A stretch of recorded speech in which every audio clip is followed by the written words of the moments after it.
Hello students, मैं Rawal convent school की संस्कृत की 7वीं 8वीं कक्षा की अध्यापिका प्रणीता शर्मा आपके सामने आज वर्णों के उच्चारण स्थान के विषय में समझाने जा रही हूँ।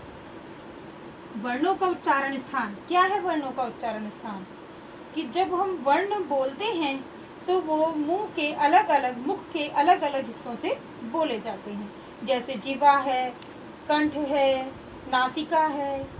ठीक है, ऐसे ही मैं आपको समझा रही हूँ। उच्चारण स्थान पहला आता है कंठ यानी गला। हमारे गले से क्या क्या बोला जाता है? दो तो स्वर हैं, ए और आ, ये कंठ से आवाज आती है। उसके बाद कवर्ग के 5 वर्ण हैं, क ख ग घ ण, और एक ऊष्म व्यंजन है। हम जो कंठ से बोले जाने वाले वर्ण होते हैं उन्हें कंठे कहते हैं। दूसरा आता है तालु।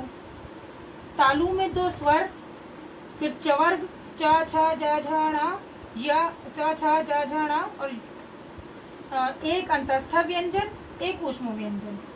तालु से बोलने वाले व्यंजनों को वर्णों को हम तालव्य कहते हैं। अगला आता है मूर्धा। मूर्धा में 2 स्वर री री और टवर्ग ट ठ ड ढ ण, और अंतस्थ व्यंजन रा और ऊष्म व्यंजन शा। मूर्धा से बोले जाने वाले व्यंजनों को और वर्णों को हम कहते हैं मूर्धन्य। अब आता है दंत। दंत मतलब दांत। दांतों से हम दांतों से हम री स्वर और तवर्ग ता था दा धा न, री और ला सा ऊष्म व्यंजन सा, और ला है वो अंतस्थ व्यंजन है, और इनसे बोले जाने वाले वर्णों और व्यंजनों को हम दंत्य कहते हैं। अगला उच्चारण स्थान है ओष्ठ यानी ओठ यानी लिप्स।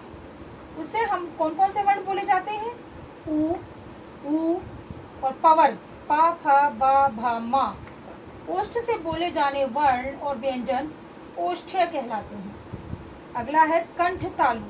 उससे स्वर ए और ऐ बोला जाता है। कंठ तालु से बोले जाने वाले वर्ण क्या कहलाते हैं? कंठ तालव्य। कंठोष्ठ अगला है। कंठोष्ठ में आते हैं ओ और औ। ये कंठोष्ठ जो कंठोष्ठ में बोले जाते हैं वो कंठोष्ठ्य कहलाते हैं। दंतोष्ठ में एक अंतस्थ व्यंजन व बोला जाता है, उसे दंतोष्ठ्य कहते हैं।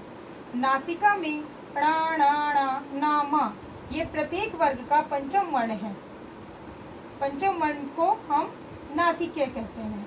इनकी खासियत ये है, ध्यान देने वाली बात ये है, इनकी खासियत ये है कि वर्गों के तो साथ होते ही हैं और इनके साथ में ये इन्हें नासिका के द्वारा बोले जाते हैं, इसलिए इन्हें नासिक्य कहते हैं। धन्यवाद।